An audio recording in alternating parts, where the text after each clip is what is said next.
ओम श्रोत्रम श्रोत्रम, कानों से भद्र ही सुने। अब आप कहेंगे जी सुनना तो भद्र ही चाहते हैं, लेकिन कोई अभद्र सुनाए तो क्या करें? तो हम उससे बचने की कोशिश करें, और दूसरे कोई सुनाते हैं वो फिर भी थोड़े टाइम के लिए सुनाते हैं। वास्तव में हमारे मन के अंदर जो कमेंट्री चल रही होती है 24 घंटे, उसको सुनते हैं हम, तो वो हमारे लिए ज्यादा खतरनाक है। बाहर से हम कहीं रास्ते से गुजर रहे हैं, मार्केट से गुजर रहे हैं, कोई ऐसा शब्द किसी ने बोल दिया, हमारे कान में आ गया जो हमें पसंद नहीं है, वो फिर भी उतना खतरनाक नहीं है। लेकिन हमारे दिल में जो एक कमेंट्री चलती रहती है, आप देखेंगे ना, थोड़ा सजग होकर के, थोड़ा किनारे पे खड़े होके देखेंगे कि मेरे मन में कौन सी बात चल रही है, तो आपको पता चलेगा मन में ज्यादातर लोगों के हमेशा उधेड़ बुन ही चल रही होती है।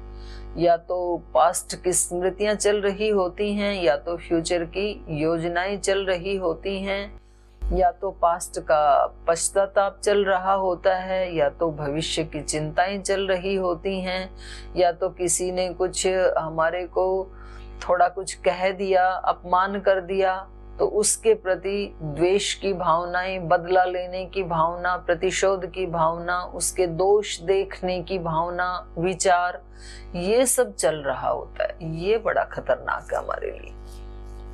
तो इसके लिए भगवान से हेल्प मांगे हम। प्रभु श्रोत्रम श्रोत्रम, अंदर अंदर सब काम करते हुए भी किसको सुनूं? आपकी वाणी को सुनूं। तो फिर वैसी कमेंट्री चलने लग जाती है भक्तों की, संतों की, उनके वचनों की, भजन की। तो आप सोचो कि हम सब काम करते हुए भगवान का गुणगान करें मन से, वाणी से। चलो कभी ऐसे होता है कि नहीं कर सकते हैं, किसी ऐसी जगह बैठे हैं, ऐसा कोई कार्य कर रहे हैं, तो मन से तो कर ही सकते हैं। तो इसलिए यहाँ श्रोत्र शक्ति को दिव्य करने की प्रार्थना की, ओम श्रोत्रम श्रोत्रम। उसके बाद फिर अब फिजिकल बॉडी के ऊपर आ रहे हैं। ओम नाभि। नाभि का मतलब है इस हमारे भौतिक शरीर का जो सेंट्रल पॉइंट है। हमारे सभी वैज्ञानिक भी बताते हैं कि शरीर में कोई भी रोग तब आते हैं जब हमारा डाइजेस्टिव सिस्टम खराब होता है। मणिपुर और स्वाधिष्ठान चक्र जब इम्बैलेंस हो जाते हैं, उनका असंतुलन हो जाता है, तब वहां से सब रोगों की शुरुआत होती है। रोगों की शुरुआत के सबसे मुख्य 2 स्थान हैं। वैचारिक और भावनात्मक दृष्टि से यहाँ से शुरुआत होती है। हमारी भावनाएं कहीं ना कहीं तनाव से युक्त होती हैं, चिंता से युक्त होती हैं, प्रतिशोध आदि से युक्त होती हैं। फिर विचार हमारे कहीं ना कहीं निम्न चेतना की तरफ, नीचे की तरफ जाते हैं, नेगेटिविटी की तरफ जाते हैं, लो पावर हो जाती है हमारे मन की।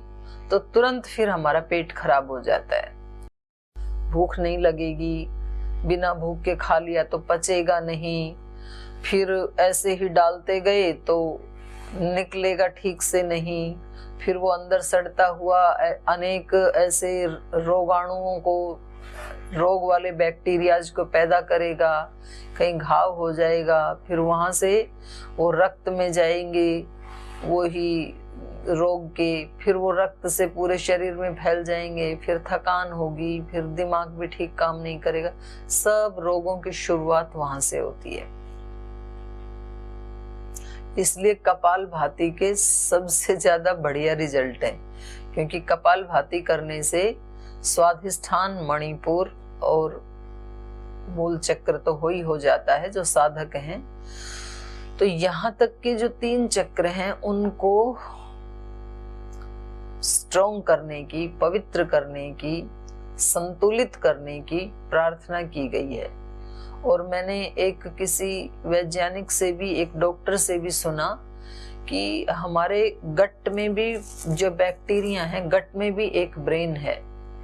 तो जब हम इसको अच्छा देते हैं, खाने पीने को अच्छा मतलब सात्विक देते हैं जैसी उसकी डिमांड है मूलतः, तो वो प्रसन्न होते हैं और हमारे सिस्टम को बहुत अच्छा रखते हैं। और जब हम उसमें कुछ ऐसे अभक्ष पदार्थ डालते हैं जो सिस्टम के प्रतिकूल हैं, उसको अच्छे नहीं लगते हैं, तो फिर वो नाराज होते हैं और थोड़े दिन के बाद तो फिर वो काम करना ही छोड़ देते हैं कि ये व्यक्ति सुनता तो है नहीं, तो ये तो हमारे को, हम तो इसके मित्र हैं और ये मित्र बैक्टीरिया को ही मारने पे तुला हुआ है, तो फिर वो एक साइड में हट जाते हैं। तो ऐसे ही है जैसे सीमा के ऊपर हमारे सिपाही तो हमारी रक्षा में खड़े हैं और हम उनका सहयोग ना करके घुसपैठियों को अंदर बुलाएं, मित्रों को मित्र समझ करके, पाकिस्तान वालों को, चीन वालों को, तो सेना बेचारी क्या करेगी? तो फिर वो एक तरफ हट जाएगी। भाई ठीक है, फिर आपको इनकी पहचान नहीं है कि ये शत्रु हैं, तो हम तो आपकी रक्षा के लिए खड़े थे। तो इतनी इंटेलिजेंसी है हमारे सभी सेल्स में, और जो हमारे गट के सेल हैं खास करके उनमें। तो इसलिए यहाँ पर प्रार्थना की गई है ओम नाभिः। प्रभु मेरा ये जो सेंट्रल पॉइंट है, देखो सेंटर ठीक है तो फिर परिधि ठीक हो जाती है, लेकिन परिधि को ठीक करते रहें और सेंट्रल पॉइंट को पकड़ ना पाए तो फिर बहुत मुश्किल है। तो ऐसे ही है ना कि किसी पेड़ की जड़ में रोग है और पत्ते हम काटते जाएं, वे पीले हो गए, पत्ते में छेद हो रहा है, उनको हम कट करते जाएं तो वो बार बार फिर पत्ते वैसे ही आते रहेंगे। तो काम हमें जड़ के ऊपर करना चाहिए। तो ऐसे ही अपने शरीर के रोगों को ठीक करने के लिए भी सेंट्रल पॉइंट नाभि है, क्योंकि हमारे इस स्थूल भौतिक शरीर की शुरुआत नाभि से होती है। जब स्टार्टिंग में 1 महीने में 1-2 महीने में जो एक मांस का लोथड़ा जैसे होता है, उसमें कोई आकृति आदि तो होती नहीं है, तो उसी के सेंटर में एक नालिका बन जाती है जो माँ की नाभि के साथ जुड़ी होती है। माँ की नाभि, बच्चे की नाभि, तो वो गर्भनाल जिसको बोलते हैं, उसी से सारा पोषण मिल करके फिर हाथ पैर अंग प्रत्यंग आंख नाक कान आदि सब बन करके अस्तित्व संपन्न हो जाता है। तो उसकी महत्ता को यहाँ पर बताया गया है ओम नाभिः। यहाँ पर ऋषि भौतिक शरीर और सूक्ष्म शरीर दोनों की पवित्रता की साथ साथ कामना करते हुए आगे बढ़ रहे हैं। तो नाभि के बाद फिर सीधे आ रहे हैं, ये था स्वादिष्ठान मणिपुर चक्र। मणिपुर चक्र से अब आ रहे हैं हृदय चक्र के ऊपर, चक्रों का शोधन। ओम हृदयम, मेरा हृदय पवित्र होना चाहिए, मेरा हृदय विशाल होना चाहिए, मेरा हृदय दिव्य भावनाओं से भरा हुआ हो। और ऐसा बोलते हैं तो ऐसा होने लगता है, क्योंकि हमारी भावनाएं और जो विचार हैं उनका बहुत गहरा असर होता है स्थूल शरीर के ऊपर भी, और सूक्ष्म पे तो होता ही होता है। सूक्ष्म तो है ही भावना प्रधान। तो हृदय में कहीं ना कहीं संकुचन आ गया आज व्यक्ति के, तो उस हृदय को पवित्र करने की बहुत ज्यादा आवश्यकता है। और वहां थोड़ा काम करने से बड़े रिजल्ट मिलते हैं, क्योंकि इस हृदय में ही हमारा निवास है, ऐसे शास्त्रों ने बताया। हृद प्रतिष्ठम, हृदय में प्रतिष्ठित है वो मन भी और आत्मा भी, और आत्मा में ही परमात्मा प्रतिष्ठित है। तो बार बार वेदांत दर्शन में तो कहा है कि भाई आप अपने हृदय में लौटो, तो वही हूं मैं। तो इसलिए यहाँ पर हृदय के पवित्र होने की, हृदय के उदार होने की, कोई व्यक्ति का व्यक्तित्व विराट यदि होता है तो वो हृदय और मन के विराट होने से ही उसकी शुरुआत होती है। जिसके हृदय में भावनाएं विराट नहीं है वो व्यक्ति कभी विराट नहीं हो सकता है। जिसकी भावनाओं में उदारता नहीं है वो आध्यात्मिक नहीं हो सकता है। जिसकी भावनाओं में पवित्रता नहीं है, श्रद्धा नहीं है, भक्ति नहीं है, समर्पण नहीं है, तो फिर बड़ा मुश्किल है उसका सुखी होना। तो यहाँ प्रार्थना की है, प्रभु मेरा हृदय विराट हो आपकी तरह, मेरा हृदय पावन भावनाओं से भरा हुआ हो, भक्ति की भावनाओं से भरा हुआ हो, श्रद्धा की भावना से भरा हो, सेवा की भावना से भरा हो। हम देखते हैं आज कहीं गांव में चले जाएं या कहीं फील्ड में शहर में भी चले जाएं, खाली बैठ के लोग ताश खेल रहे होते हैं। 8, 10, 15 लोग बैठ के ताश खेल रहे हैं गांव के बाहर। तो ये क्यों हो रहा है? क्योंकि भावना सेवा की है ही नहीं, भावना पुरुषार्थ की है ही नहीं। तो हृदय चक्र जो है ना, ये इम्बैलेंस, असंतुलन है ये हृदय का। अगर इतने सारे खाली लोग ऊंची भावना से युक्त होवें तो कितना प्रतिदिन नया सृजन हो सकता है। देखो, जैसे श्रद्धेय स्वामी जी महाराज, जिनको कुछ भी नहीं चाहिए, तो वो जब 16-18 घंटे पुरुषार्थ करते हैं तो कितने लोगों के जीवन में खुशहाली आ गई। इतना पुरुषार्थ हम सब मिल करके और वो लोग सब मिल करके जो खाली रहते हैं, या तो ताश खेलते हैं, या तो मोबाइल के ऊपर कुछ देखते रहते हैं, या तो माताएं बहनें सीरियल देखती रहती हैं, ये कितना अपने समय का दुरुपयोग है। अनप्रोडक्टिव वर्क, अनप्रोडक्टिव चिंतन। तो यदि हृदय हमारा चेतन, पवित्र, शुद्ध, श्रद्धा से भरा हुआ, भक्ति से भरा हुआ, सेवा की भावना से भरा हुआ, ऊंची भावना से भरा हुआ हो, तो हर आत्मा को अधिकार है कि वो किसी ना किसी फील्ड में बहुत विराटता को प्राप्त कर सकता है, बड़े सुख को प्राप्त कर सकता है, बड़ी उपलब्धियों को प्राप्त कर सकता है।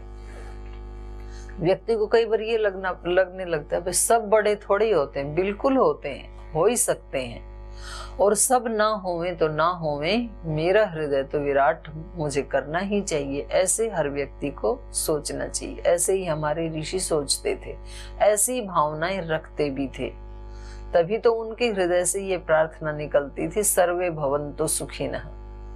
उनके हृदय में यदि 2-4 लोग होते तो फिर यूं बोलते कि भाई ये मेरा परिवार सुखी होवे, क्योंकि उनके हृदय में तो वसुधैव कुटुंबकम, ये सारी पृथ्वी ही उनका परिवार होती थी। इसलिए प्रार्थना निकलती थी हृदय से, सर्वे भवन्तु सुखिनः, हमारे सब बच्चे सुखी हों, सर्वे सन्तु निरामया, सब आरोग्य से युक्त हों, सर्वे भद्राणि पश्यन्तु, सभी भद्र देखें, सभी के जीवन में वो चीजें आए जो उनके लिए कल्याणकारी भी हों और सुखदायी भी हों।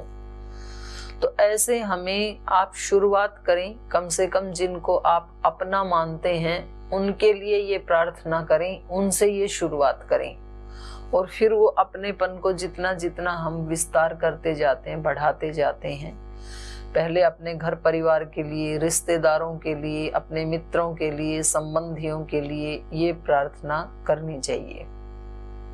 और फिर अपने हृदय में अपने उस शहर के लोगों को भी लाएं, फिर अपने उस जिले के, फिर प्रांत के, तो ये बढ़ता जाता है। तो यहाँ पर ओम हृदयम, ओम कंठः, हृदय चक्र के बाद फिर कंठकूप में आ गई। तो यहाँ पर भी जैसे एक मर्म स्थान माना जाता है ना, किसी की मृत्यु है तो यहाँ से अंगूठे से दबा देते हैं तो बहुत जल्दी उसकी मृत्यु हो जाती है, और बाकी किसी स्थान पे दबाएंगे तो मृत्यु नहीं होती, यहाँ हो जाती है। तो इसका मतलब है कि ये एक मर्म स्थान है, ये एक चक्र का स्थान है। और योग दर्शन में आया कंठकूपे क्षुत पिपासा निवृत्ति, कंठकूप में संयम करने से भूख प्यास। और ये साइंस ने भी माना, यहाँ पर जो ग्लैंड है, थायराइड ग्लैंड, उसका काम है भूख प्यास को कंट्रोल करना, और जब थायराइड ग्लैंड ठीक से काम नहीं करती है तब ही भूख प्यास भी डिस्टर्ब होती है।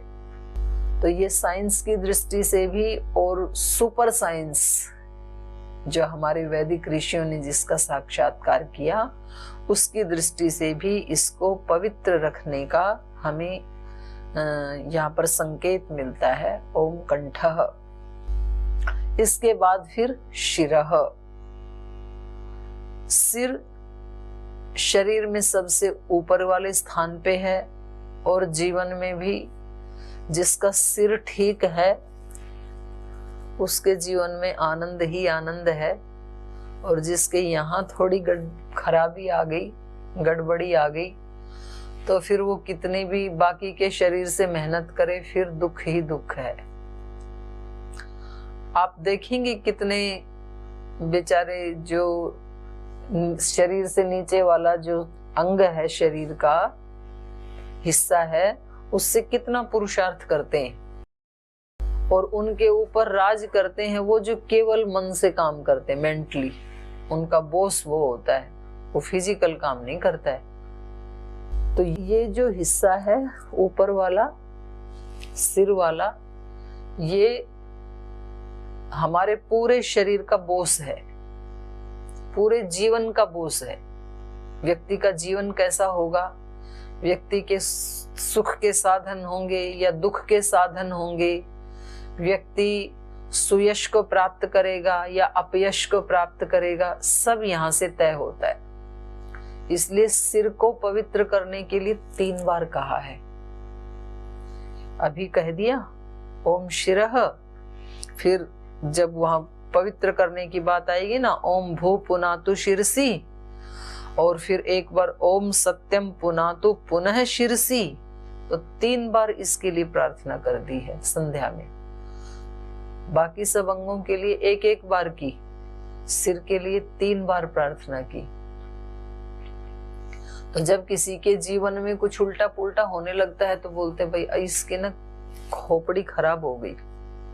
तो सारा खुरापात भी वहां से शुरू होता है और सारी दिव्यता भी यहाँ से ही शुरू होती है।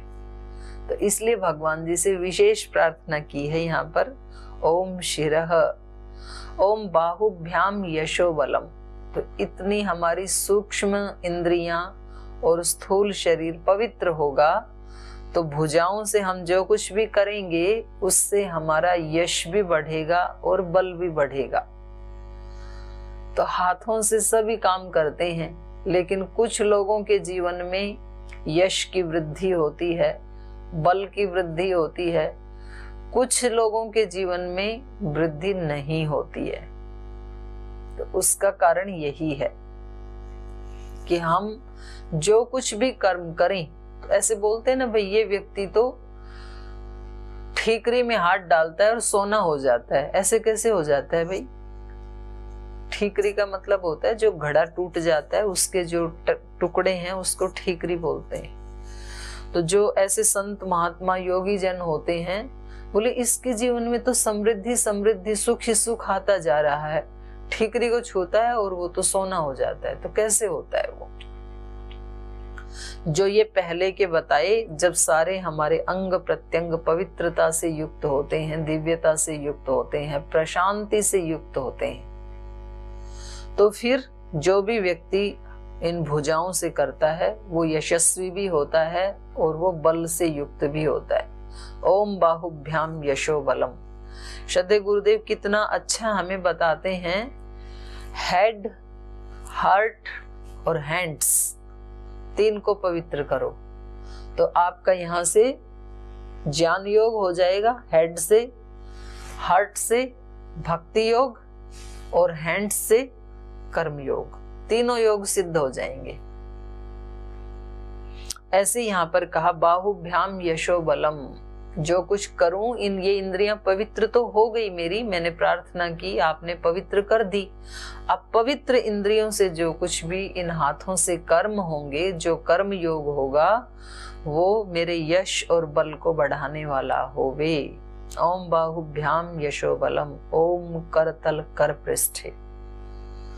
व्यक्ति को अहंकार ना आ जाए कहीं, तो फिर ये दूषित हो जाते हैं। ये करतल इसको कहते हैं और कर का पृष्ठ इसको कहते हैं। तो कभी कभी व्यक्ति में अहंकार आ जाता है कि मैं दे रहा हूं, किसी को देते समय देने के लिए भगवान ने दे दिया, लेकिन देते समय कभी अहंकार यदि आ गया तो फिर इधर पीछे के जितने भी गुण हमने प्राप्त किए थे वो सब पानी में चले गए। गीता में जो दैवी संपद के गुण बताए हैं, उनमें सबसे लास्ट वाला जो गुण है वो है नातिमानिता, न अतिमानिता। अभयम सत्व संशुद्धिर ज्ञान योग व्यवस्थिति दानम दमश्च यज्ञश्च स्वाध्यायस्तप आर्जवम अहिंसा सत्यम अक्रोध त्यागः शांतिरपैशुनम दया भूतेषु अलोलुप्त्वम मार्दवम ह्रीरचापलम तेज क्षमा धृति शोचम अद्रोहो नातिमानिता न अतिमानिता भवन्ति संपदम दैवीम। तो अतिमानिता का मतलब होता है कि ये सारे गुण मेरे अंदर हैं, देखो मैंने सब बुराइयों को मिटा दिया है, मैंने सब दोषों को हटा दिया है। ये भाव यदि लास्ट में आ गया तो पीछे का किया हुआ सारा कार्य बिगड़ जाएगा। फिर अतिमानिता नहीं आनी चाहिए। अच्छाई की भी अहंकार नहीं होना चाहिए, नहीं तो बुराइयां तो सब हटा दी और जीवन में अच्छाइयां आ गई, पवित्रताएं आ गई, सेवा आ गया, समर्पण आ गया। फिर उसका भी अहंकार नहीं आना चाहिए। अगर उसका भी अहंकार आ गया कि मैं कितना अच्छा हूं, कितनी सेवा करता हूं या करती हूं, तो ये अपने आप में फिर एक दोष हो जाएगा। तो इसलिए पूज्य गुरुदेव सिखाते हैं हमें कि जब कोई ऐसे कहे कि भाई आपको ये कार्य दिया था और आपने देखो कितने अच्छे से संपन्न किया, आप बहुत अच्छे हो, आपको बहुत आशीर्वाद, बहुत धन्यवाद, तो व्यक्ति को ये बोलना चाहिए कि नहीं, ये सब गुरु और भगवान की कृपा से संपन्न हुआ, मैं तो निमित्त मात्र बन गया, तो बच जाएंगे फिर। तो ऐसे ही यहाँ भी कहा कर तल कर पृष्ठे, जिन हाथों से हमें दान देना है, पुरुषार्थ करना है, वो भी पवित्र होवे हमारे, तो इधर भी कोई दोष ना लगे। कर तल कर पृष्ठे ओम भूहु पुनातु शिरसी। फिर से प्रार्थना अभी तो की थी इनको पवित्र करने के लिए, फिर और पवित्र करने के लिए प्रार्थना पूर्वक मार्जन किया जा रहा है। आप पहले अपने घर को साफ करते हैं तो पोचे को गीला करके ऐसे ऐसे पानी से सारे फर्श को गीला कर देते हैं, फिर उसको वाइपर से रगड़ करके साफ करते हैं, फिर उसके बाद तीसरी बार सूखे पोचे से पोंछते हैं, तो फिर फर्श चमचमाने लगता है। स्थूल कपड़े जब धुलते हैं तो पहले उनको ऐसे पानी में डाल के बाहर निकालते हैं, तो जो मोटा मोटा उनके ऊपर गर्दा था, मैल था, वो तो पानी में निकल जाता है। उसके बाद फिर उसके ऊपर साबुन लगाते हैं, फिर थर्ड स्टेप में साबुन लगा के उसको रगड़ते हैं अच्छे से, फिर फोर्थ स्टेप में उसमें और पानी डाल के उसको ऐसे से खंगालते हैं, और पांचवें स्टेप में फिर उसको साफ पानी में से निकाल के तार पे सुखाते हैं, तब जाकर के वो ठीक से शुद्ध होता है। तो हमारी इंद्रियां भी ऐसे ही हैं, एक बार बोला और शुद्ध हो गई ऐसा नहीं है। उस पे भी कम से कम यहाँ ऋषि ने तो 2 राउंड लिए हैं, और हमें तो दिन में कम से कम लाखों राउंड लेने पड़ेंगे, तब जाकर के शुद्ध होंगी। हर क्षण ये राउंड लेना पड़ेगा पवित्रता का। हर क्षण यदि याद रहे तो फिर तो वो सिद्ध योगी हो गया। हर क्षण याद ना रहे तो कम से कम 1-1 घंटे के बाद प्रयत्न पूर्वक याद करना चाहिए। 1 घंटे में याद ना आए तो कम से कम 2 घंटे में तो संभाल लेना चाहिए। 2 घंटे में भी याद ना आए तो कम से कम 3 घंटे कर लो। तो 3 घंटे का मतलब है 3 चौके 12, तो 4 बार दिन में याद कर लो कम से कम। रात को तो सो ही जाते हो, तो कभी तो हमारे यहाँ 5 बार संध्या करने का विधान था, जैसे इस्लाम धर्म में 6 बार नमाज पढ़ने का विधान है। तो 2-2 घंटे के बाद वो स्मरण करते हैं। ऐसे अपने यहाँ त्रिकाल संध्या का विधान है, 3 बार संध्या, फिर 2 बार यज्ञ, 3-2-5, तो कम से कम 5 बार, 5 बार का मतलब है कि कम से कम हर 2-2.5 घंटे के बाद स्मृति आनी चाहिए अपने स्वरूप की और पवित्रता की प्रार्थना, तो फिर वो मेंटेन रहता है। आप एयरपोर्ट आदि पे जाते हैं और आजकल तो रेलवे स्टेशन पे भी ये कार्य शुरू हो गया, वहां पर जो सफाई वाले कर्मचारी हैं वो लगातार इधर से उधर घूमते ही रहते हैं, कंटिन्यू सफाई करते रहते हैं। नहीं तो आप सोचिए, जिस एयरपोर्ट के ऊपर लाखों लोग आते हैं सुबह से शाम तक, सब जूते चप्पल लेकर के ही आते हैं, तो उस स्थान का क्या हाल बने यदि सफाई ना हो तो वो साफ सुथरा दिखता है, अच्छा दिखता है। वो इसलिए दिखता है क्योंकि वहां पर लगातार सफाई अभियान चलता रहता है। तो अपना अस्तित्व भी सुंदर दिखने योग्य, पवित्र दिखने योग्य तब बनेगा जब लगातार हम इन इंद्रियों की सफाई के लिए प्रयास और प्रार्थना पूर्वक प्रयास, ऐसे शब्द हैं पूज्य गुरुदेव के। प्रार्थना का भाव विनम्रता लाएगा, अहंकार को मिटाएगा और पुरुषार्थ आलस्य प्रमाद को मिटाएगा। क्योंकि प्रार्थना की बात सुनते ही व्यक्ति आलसी हो जाता है, कुछ करता नहीं है। तो आलसी भी नहीं होना, प्रमादी भी नहीं होना, और मेहनत करने लगता है तो अहंकार की भावना आ जाती है कि तो मैं तो खुद ही करूंगा अपने लिए, तो फिर उसकी विनम्रता खो जाती है। तो दोनों साथ रहनी चाहिए। तो प्रार्थना पूर्वक प्रयास, ये 2 शब्द हैं। तो ये दिन भर करना पड़ता है और करें हम, उसी के लिए हमारा जीवन है। यदि नहीं करते हैं तो अब प्रारंभ करें, उसके लिए ही हमें पुरुषार्थ करना चाहिए। तो हमारे दोनों काम बन जाएंगे, संसार के काम भी सुंदर सिद्ध होंगे, उससे यश मिलेगा, और अपने अंदर से भक्ति भी हो जाएगी, अध्यात्म भी सिद्ध हो जाएगा। तो अभ्युदय की भी सिद्धि और निःश्रेयस की भी सिद्धि, कितनी बढ़िया बात है। तो हमारे ऋषियों ने कितना बढ़िया तरीका बताया हमें। तो अब सेकंड राउंड में कह रहे हैं ओम भू पुनातु शीर्षि। सारी सृष्टि के मालिक भू, केवल मात्र आपकी ही सत्ता है। आप हमारे सिर को शुरू कीजिए, यहाँ इसको पवित्र कीजिए। अब पवित्रता ऊपर से नीचे की तरफ ला रहे हैं। ओम भू पुनातु शीर्षि। एक बार भी टेंशन का विचार ना आए, एक बार भी नेगेटिव विचार ना आए, एक बार भी कोई चिंता का, तनाव का विचार ना आए, एक बार भी कोई बदला लेने का विचार ना आए किसी से। हमेशा हमारे मन में त्याग के विचार, सेवा के विचार, बलिदान के विचार, सेवा समर्पण के, भक्ति के, श्रद्धा के विचार ऐसे चलते रहें। पर ये ऐसे ऑटोमेटिक नहीं चलते हैं, उसके लिए तो पुरुषार्थ करना होता है। बार बार अपने सिर में ऐसे विचार लाने होते हैं।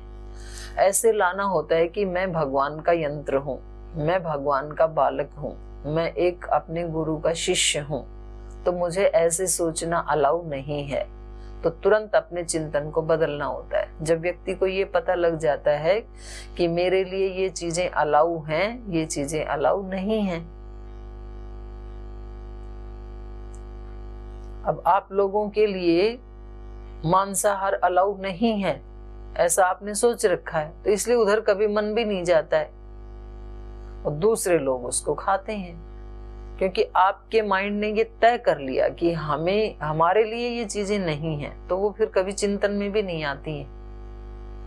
तो ऐसे ही जब हम इन भावनाओं और विचारों के प्रति भी अपने मन में ये तय कर लेते हैं, निर्णय कर लेते हैं, ये आएगा, ये नहीं आएगा, ये विचार मेरे लिए अलाउ है, ये अलाउ नहीं है, तो फिर बात बन जाएगी। ओम भू पुनातु शीर्षि। तो आज पूरे दिन तो सिर के ऊपर ही काम करते हैं। आज बसंत पंचमी है, माँ सरस्वती का आज विशेष आशीर्वाद मिलेगा, और माँ सरस्वती तो ज्ञान की देवी है।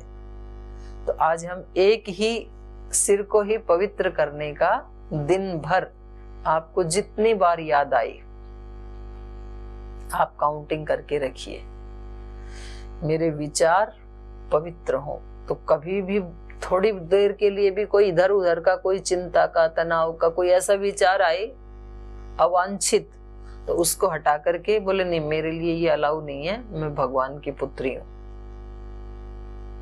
तो उसकी साधना करेंगे। आज का तो समय हो गया। ऐसे लगता है कि ये पाठ तो चलता ही रहे, मुझे तो बहुत आनंद आता है आपको भी आता ही होगा। लेकिन अब आप जो भी करेंगे, इससे अगला कार्य, आप कोई योग करेंगे, कोई प्राणायाम करेंगे, कोई अपनी सफाई करेंगे, नाश्ता बनाएंगे, जिसका जो निर्धारित कार्य है उसको करते हुए भी ये इंद्रियों के मार्जन और पवित्रता के भाव बने रहेंगे। स्थिति और अगले 1-2 घंटे तक बनी रहे। पुनः आप सभी को बसंत पंचमी की बहुत बहुत शुभकामनाएं। आपका दिन आज का बसंत की तरह ही खिलता हुआ हो, पुराना सब झड़ गया, नई नई कोपलें फूटे दिव्यता की, भक्ति की, प्रेम की, करुणा की। आप सबके लिए बहुत बहुत शुभकामनाएं। आप सबको बहुत बहुत प्रणाम। ओम शांति शांति शांति। श्री गुरुभ्यो नमः। सर्वेभ्यो नमः।